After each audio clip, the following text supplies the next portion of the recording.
কুম্ভ ৰাশিৰ জাতক জাতিকাসকলৰ এপ্ৰিল মাহৰ সম্পূৰ্ণ ৰাশিফল সিদ্ধান্ত আজিৰ ভিডিঅ'টোৰ যোগেদি আমি সুন্দৰভাৱে জানি লওঁ আহক। 1 এপ্ৰিলৰ পৰা 30 এপ্ৰিললৈকে আপোনালোকৰ দিন কেনেধৰণে পাৰ হ'ব আৰু কি ঘৰত সুযোগ সুবিধা লাভ কৰিব পাৰিব। ঘৰত আহিব আপোনালোকৰ প্ৰচুৰ পৰিমাণে অৰ্থ অহাৰ বাট মুকলি হৈ পৰিব আৰু কৰ্মক্ষেত্ৰত আপোনালোকে সফলতা অৰ্জন কৰিব পাৰিব। আহক তেনেহ'লে বেছি দেৰি নকৰি আমি সুন্দৰভাৱে জানি লওঁ। যদি ভিডিঅ'টো ভাল লাগে লাইক এটা কৰি আমাৰ মনোবল বঢ়াব আৰু আপোনালোকৰ বন্ধুবৰ্গৰ লগত শ্বেয়াৰ কৰি তেওঁলোককো উপকৃত কৰিব। কুম্ভ ৰাশিৰ জাতক জাতিকাসকলৰ মানসিক শক্তি আৰু অধিক শক্তিশালী হৈ পৰিবলৈ ধৰিব এই এপ্ৰিল মাহত।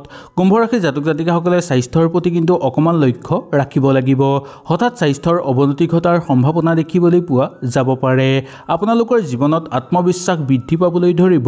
কিবা এটা কাম কৰাৰ আগত বিশেষকৈ আপোনালোকে সেই কামৰ প্ৰতি ধ্যান দিবলৈ চেষ্টা কৰিব।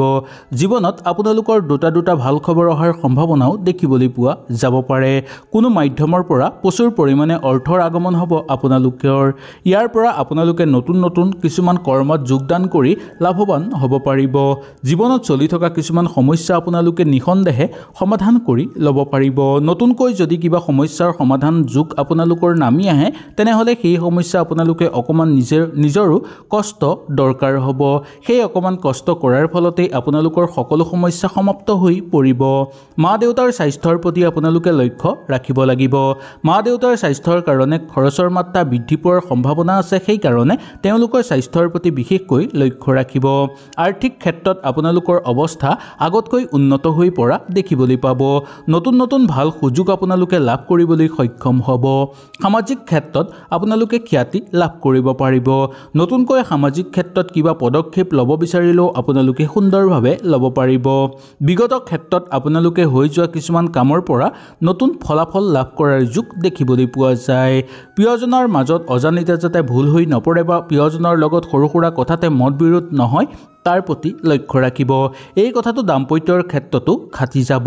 দাম্পত্যৰ ক্ষেত্ৰতো যাতে অজানিতে ভুল নহয় তাৰ প্ৰতি লক্ষ্য ৰাখিব আৰু অজানিতে ভুল হ'লেও সেই ভুলৰ শুধৰণি আপোনালোকে অতি সোনকালে কৰিবলৈ চেষ্টা কৰিব। ফুৰা চকাৰ ক্ষেত্ৰত ইমান অসুবিধা নাপাব। ফুৰা চকা কৰিব বিচাৰিলে আপোনালোকে কৰিব পাৰিব। দূৰ ভ্ৰমণৰ যোগ আছে কিন্তু আপোনালোকৰ সেই দূৰ ভ্ৰমণ কৰাৰ ফলত আপোনালোকে নতুন লাভ কৰিব পাৰিব আৰু লগতে আপোনালোকৰ আনন্দ বৃদ্ধি পাবলৈ ধৰা দেখিবলৈ পোৱা যাব। নতুন উৰ্জাৰ সঞ্চয় কৰিব পাৰিব আপোনালোকে। কাম কাজৰ লগত জড়িত হৈ থকা লোকসকলে কৰ্মৰ চাপ বৃদ্ধি পোৱাৰ সম্ভাৱনা দেখিবলৈ পোৱা যাব পাৰে। ঘৰৰ সকলো কাম আপোনালোকে শেষ কৰিব পাৰিব আৰু সেই শেষ কৰাৰ ক্ষেত্ৰত ঘৰৰ মানুহৰ পূৰ্ণ সহায় আপোনালোকে লাভ কৰিব পাৰিব। জীৱনসংগীৰ লগত আকৌ এবাৰ প্ৰেম হোৱাৰ সম্ভাৱনা দেখিবলৈ পোৱা যায় বা জীৱনসংগীৰ লগত প্ৰেম খুব সুন্দৰ হৈ পৰা দেখিবলৈ পোৱা যাব আপোনালোকৰ। ঘৰুৱা পৰিৱেশত অকণমান চকু ৰাখিব লাগিব কাৰণ হাই কাজিয়াৰ মাজত বা হাই কাজিয়া সৃষ্টি হোৱাৰ সম্ভাৱনা দেখিবলৈ পোৱা যাব পাৰে। সৰু সুৰা কথাতে যাতে ঘৰৰ মানুহৰ লগত তৰ্ক বিতৰ্কৰ মাজত লিপ্ত হৈ পৰিব লগা নহয় তাৰ প্ৰতি লক্ষ্য ৰাখিব। কেতিয়াও শেষ নোহোৱা কিছুমান কৰ্মত আপোনালোকে নিয়োজিত হোৱাৰ সম্ভাৱনা দেখিবলৈ পোৱা যায়। ইয়াৰ পৰা অকণমান সাৱধান থাকি অলপ সতৰ্ক হৈ চলিব লাগিব। কিছু ক্ষেত্ৰত আপোনালোকৰ লাভ হ'ব যদিও কিছু ক্ষেত্ৰত আপোনালোকৰ লোকচানৰ সন্মুখীন দেখিবলৈ পোৱা যাব পাৰে। কাৰোবাক হঠাতেই বিশ্বাস কৰি লোৱাৰ কাৰণে আপোনালোকৰ কিছু ক্ষেত্ৰত ক্ষতি হোৱাৰ সম্ভাৱনা আছে। বিশেষকৈ অচিনাকি ব্যক্তিৰ পৰা যিমান দূৰত্ব বজাই ৰাখিব পাৰিব সিমানেই আপোনালোকৰ কাৰণে এই মাহত ভাল বুলি ক'ব পৰা যায়। দীঘলীয়া কৰ্মৰ অন্ত হ'ব পাৰে আপোনালোকৰ। দৈনন্দিন কাম কাজৰ লগত জড়িত হৈ থকা লোকসকলে কৰ্মক্ষেত্ৰত অকণমান মনোযোগ দিবলৈও চেষ্টা কৰিব লাগিব। নতুনকৈ কাম বিচাৰি থকা বা নিবনুৱাসকলৰ কাৰণে ইমান অসুবিধাদায়ক দেখিবলৈ পোৱা নাযাব।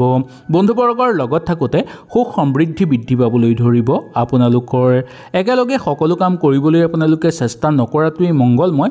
দুই এটা কাম আপোনালোকে কৰিলে সেই কামত নিশ্চয় সফল হ'ব পাৰিব কিন্তু একেলগে যদি সকলো কাম আপোনালোকে হাতত লৈ লয় তেনেহ'লে ইয়াৰ পৰা আপোনালোকৰ লাভ হোৱাতকৈ ক্ষতিৰহে সম্ভাৱনা দেখিবলৈ পোৱা যায়। প্ৰিয়জনক বাদ দি আপোনালোকে একো কাম এৰি নকৰিব বা প্ৰিয়জনক এৰি আপোনালোকে একো কাম কৰাটো উচিত নহ'ব। কিবা ক্ষেত্ৰত যদি আবেদন কৰিব আপোনালোকে বিচাৰে তেনেহ'লে এই মাহত সুন্দৰভাৱে আবেদন কৰিব পাৰিব। কৰ্মক্ষেত্ৰত আপুনি বহু ফালৰ পৰা প্ৰশংসা লাভ কৰিবলৈ সক্ষম হ'ব। আনন্দময়ভাৱে ভ্ৰমণ কৰাৰ সম্ভাৱনা দেখিবলৈ পোৱা যায় আৰু সন্তানৰো আনন্দ হ'ব আৰু সন্তানৰ কাৰণেও আপোনাৰ আনন্দ হোৱা দেখিবলৈ পোৱা যাব। ৰৈ থকা ধন লাভৰ কাৰণে অকণমান আপোনালোকে কষ্ট কৰি চাব পাৰে, সেই অকণমান কষ্টৰ ফলতেই আপোনালোকৰ ৰৈ থকা ধন লাভ কৰিব পাৰিব। চাকৰিয়ালসকলৰ কাৰণে ব্যস্ততা বৃদ্ধি পাবলৈ ধৰিব, শত্ৰুৰ পৰাক্ৰম হ্ৰাস পাবলৈ ধৰিব, মনৰ দৃঢ়তাৰ ভাৱটো বৃদ্ধি পাবলৈ ধৰিব বা কাৰ্যকৰী পৰিকল্পনা আপোনালোকে সেই দৃঢ়তাৰ ভাৱটো বৃদ্ধি পোৱাৰ ফলতেই সম্পূৰ্ণ কৰিব পাৰিব। মনটো কিছু কিছু ক্ষেত্ৰত আপোনালোকৰ আশাবাদী হৈ পৰাৰো সম্ভাৱনা দেখিবলৈ পোৱা যায়। পিতৃ মাতৃৰ স্বাস্থ্যৰ প্ৰতি অকণমান লক্ষ্য ৰাখিবলৈ চেষ্টা কৰক, কাৰণ তেওঁলোকৰ স্বাস্থ্য হঠাৎ দুৰ্বল হৈ পৰাৰ সম্ভাৱনা দেখিবলৈ পোৱা যাব পাৰে। বিবাহৰ কাৰণে এই মাহটো আপোনালোকৰ অনুকূল হ'ব। কিছু কষ্ট বাঢ়িব পাৰে, কিন্তু বিবাহৰ কাৰণে আপোনালোকৰ শুভযোগ নামি আহিছে বুলি ক'ব পৰা যায়। বিবাহৰ প্ৰস্তাৱ যদি ক'ৰবালৈ প্ৰেৰণ কৰিবও বিচাৰে কৰিব পাৰিব, বা ঘৰত কাৰোবাৰ বিয়া বাৰুৰ কথা যদি আলোচনা কৰিবও বিচাৰে তেনেহ'লে পাৰিব। শিল্পী সাংস্কৃতিক জগতৰ লগত জড়িত লোকসকলৰ কাৰণে আনন্দময় হিচাপে পাৰ কৰিব পাৰিব। চিত্ৰশিল্পী সাহিত্যিকসকলৰ কাৰণে সামাজিক ক্ষেত্ৰত আপোনালোকে সুনাম অৰ্জন কৰিব পৰাৰ যোগ দেখিবলৈ পোৱা যায়। শৰীৰৰ প্ৰতি আপোনালোকে অকণমান লক্ষ্য ৰখাটো বেয়া নহ'ব। ঘৰুৱা পৰিৱেশত অকণমান লক্ষ্য ৰাখিব, কাৰণ ঘৰত হাই কাজিয়া সৃষ্টি হোৱাৰ সম্ভাৱনা আছে। প্ৰশাসনিক বিষয়াসকল ব্যস্ততাৰ মাজত সোমাই পৰিবলগীয়া হ'ব পাৰে। মাটি বাৰী বা সা সম্পত্তি বেচা কিনাৰ লগত জড়িত লোকসকলৰ কাৰণে মধ্যম হিচাপে পাৰ কৰিব পাৰিব। কিছুমান নিশ্চিতভাৱে গুৰুত্বপূৰ্ণ কামত আপোনালোকে অংশীদাৰ হ'লে আৰ্থিক ক্ষেত্ৰত লাভৱান হোৱাৰ সম্ভাৱনাও দেখিবলৈ পোৱা যায়। পুৰণি বন্ধু লগ পোৱাৰ সম্ভাৱনা আছে। নতুনকৈ কিবা কাম কৰিব বিচাৰিলে ৰাতিপুৱাৰ সময়ত কৰাটো আপোনালোকৰ কাৰণে বিশেষকৈ মংগল বুলি ক'ব পৰা যায়। যিকোনো মাংগলিক অনুষ্ঠান বা যিকোনো শুভ কাম আপোনালোকে আগবেলাৰ সময়ত কৰিবলৈ এই মাহত চেষ্টা কৰিব। কাৰোবাক যদি অৰ্থ আপোনালোকে দান কৰিব বিচাৰে বা কোনো ক্ষেত্ৰত যদি আপোনালোকে অৰ্থ দান কৰিব বিচাৰে তেনেহ'লে এই মাহটো আপোনালোকৰ কাৰণে অনুকূল হ'ব। মতামতৰ পাৰ্থক্য হোৱাৰ কাৰণে কোনো ব্যক্তিৰ লগত যাতে তৰ্ক বিতৰ্কৰ মাজত সোমাই পৰিব লগা নহয় তাৰ প্ৰতি লক্ষ্য ৰাখিব লাগিব। ভাল খবৰ আপোনালোকৰ ঘৰলৈ আহিব যদিও একেবাৰে নিশ্চিত নহ'ব।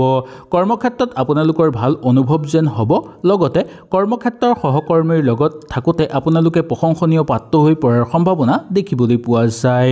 ওপৰৰ বিষয়াৰ পৰা আপোনালোকে ভাল সন্মান লাভ কৰিব পাৰিব।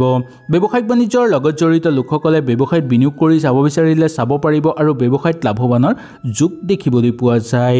এই ৰাশিৰ জাতক জাতিকাসকলৰ কাৰণে নতুনকৈ ঘৰলৈ সম্পদ অহাৰ সম্ভাৱনা দেখিবলৈ পোৱা যায়, বা আপোনালোকে যদি চিন্তা কৰে নতুনকৈ ঘৰলৈ কিবা সম্পদ আনিবলৈ তেনেহ'লে সম্পদ আনিব পাৰিব। ভাই ভনীৰ মাজত মৰম চেনেহ বৃদ্ধি পাবলৈ ধৰিব, লগতে কৰ্মক্ষেত্ৰতো আপোনালোকৰ সুসন্মান বৃদ্ধি পাবলৈ ধৰিব। আপোনাৰ জীৱন সংগীয়ে আপোনাক কৰ্মক্ষেত্ৰত সহায় সহযোগিতা কৰিব আৰু আপোনাৰ বিপদত তেওঁ আগুৱাই যোৱা দেখিবলৈ পোৱা যাব। আহক এতিয়া জানি লওঁ এই মাহৰ সম্পূৰ্ণ বিৱৰণীৰ কথা। এই মাহৰ আপোনালোকৰ শুভ সংখ্যা হ'ব 7 আৰু শুভ ৰং হ'ব মাখন। স্বাস্থ্যৰ প্ৰতি অকণমান লক্ষ্য ৰাখিলে আপোনালোকৰ বেয়া নহ'ব, বিশেষকৈ পিতৃ মাতৃৰ স্বাস্থ্যৰ প্ৰতি লক্ষ্য ৰাখিব। ধন সম্পত্তিৰ ক্ষেত্ৰত আপোনালোকৰ শুভই দেখিবলৈ পোৱা যায়। ধন সম্পত্তিৰ উপাৰ্জনৰ বাট মুকলি হ'ব, লগতে ঘৰত অৰ্থ অহাৰ প্ৰবল যোগ দেখিবলৈ পোৱা যাব পাৰে। পৰিয়ালবৰ্গৰ মাজত থাকোঁতে আপোনালোকে মধ্যম হিচাপে পাৰ কৰিব পাৰিব। প্ৰেমত অত্যন্ত শুভ দেখিবলৈ পোৱা যায়। প্ৰেমত আগতে চলি থকা সমস্যা দূৰ হৈ পৰিব আৰু প্ৰেমৰ সুখ খবৰ দেখিবলৈ পাব আপোনালোকে। চাকৰিয়ালসকলৰ কাৰণে এনেই শুভই দেখিবলৈ পোৱা যায়, কিন্তু কিছু কিছু ক্ষেত্ৰত ব্যস্ততা আহি পৰিব পাৰে। বৈবাহিক জীৱনত আনন্দময় হিচাপে পাৰ কৰিব পাৰিব। বৈবাহিক জীৱনত আপোনালোকৰ সুখ সমৃদ্ধি বৃদ্ধি পাবলৈ ধৰিব। হয়তো এই ভিডিঅ'টোৰ যোগেদি আপোনালোকে সুন্দৰভাৱে বুজি পালে। যদি কিবা অসুবিধা পালে নিশ্চয় মোক তলত কমেণ্ট কৰি জনাব। তেনেহ'লে আজিলৈ আপোনালোকৰ ওচৰৰ পৰা বিদায় লৈছোঁ। কালিলৈ পুনৰ আপোনালোকক লগ পোৱাৰ প্ৰতিশ্ৰুতিৰে আজিলৈ নমস্কাৰ।